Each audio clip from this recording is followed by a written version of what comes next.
Mark Pomerantz, welcome to the programme. Thank you so much. What was at the heart of the financial crimes that you say Trump and his company committed that you were investigating?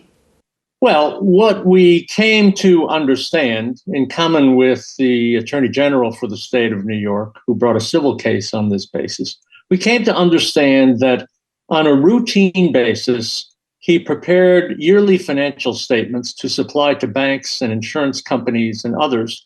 And the statements that were prepared vastly overstated his assets and therefore his net worth. Literally each year, the statements that he used overstated the value of his assets by billions of dollars. It was done continuously, it was done in massive amounts, and it was done, we believe, intentionally over the years to present a picture of himself as more successful, more wealthy, more everything, I suppose you could say, than actually was the case. There's a number of examples in your book. Describe one of the cases to me. Trump lived in a penthouse apartment on the top of Trump Tower on Fifth Avenue in Manhattan. In 2015 and 2016, his financial statements were prepared on the basis that that apartment was worth $327 million. Now, as an aside, $327 million would be much in excess of the price ever paid for a private residence in the history of the United States from the beginning of the Republic, I believe, through today. The $327 million was calculated on the basis of a price per square foot times the alleged square footage of the apartment, which was said in the accounting backup to the financial statements to be 30,000 square feet. But in actual fact, the apartment did not contain 30,000 square feet. It contained 11,000 square feet. So on that one asset, the value of the asset was inflated to 5 or 6 times its actual value. And that is a pattern that continued not just with respect to those 2 years in that one apartment, but other assets, other years, and so on. So in the final analysis, the financial statements were massively inflated. You would have to have proved that Donald Trump knew what the company was doing. Do you believe you would have been able to do that? Well, I believed, and others on the investigative team believed, and the district attorney for whom I did most of this work believed that we would be able to do that. And again, taking the apartment as one example, does Donald Trump know the difference between an 11,000-foot apartment and a 30,000-foot apartment, bearing in mind that he has represented himself to be a real estate genius? He built the building in which the apartment was located. He built the apartment. He bought and sold apartments, thousands of them, over the course of his real estate career. They were his assets that he had spent the better part of his business life acquiring and building. It was in his interest to have the assets overvalued.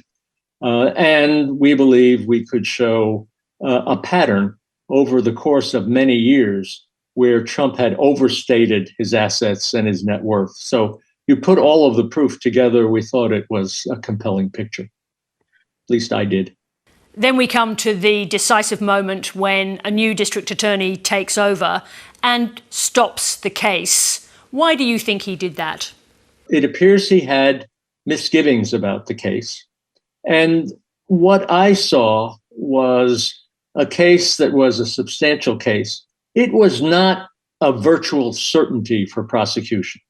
And in cases in which the stakes are as high as they were here, involving a former president of the United States and a man who retains enormous political and financial power and influence, it seemed to me that the notion of holding off, kind of checking one's weapons, if you will, in the search for a better and perhaps perfect case, ultimately creates what is a separate standard for Donald Trump and for other criminal defendants.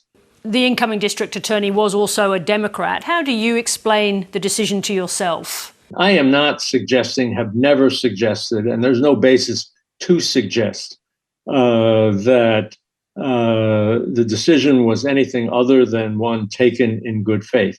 But it is human nature in cases of this magnitude to hold one's fire until you have virtually no choice, until the facts become compelling. And unfortunately, as I said, that creates a different standard in effect, because that's not how we approach the decision making when it comes to bringing cases against the ordinary Joe, the ordinary man in the street. And it ought not be the way in which we approach bringing a case against a former president of the United States. At least that's my judgment.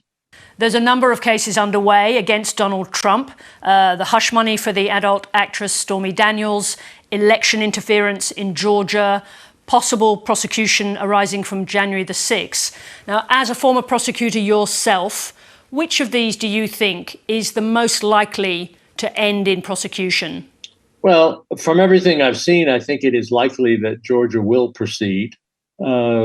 I think it is likely that the Department of Justice will proceed eventually in the election interference case. But I say that mainly because on the facts, at least as they have become public and I've seen them, measured by the traditional yardsticks that prosecutors use, does the evidence establish guilt?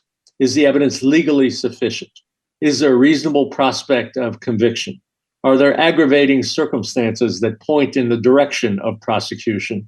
When I look at the circumstances and add them up through the lens of many years spent as a prosecutor and as a defense attorney, I see the calculus as pointing in favor of prosecution. And whether that will be the same calculus that others see, of course, we'll all find out together at some point. Mark Pomerantz, thank you very much for joining us. Well, thank you. Thank you for having me.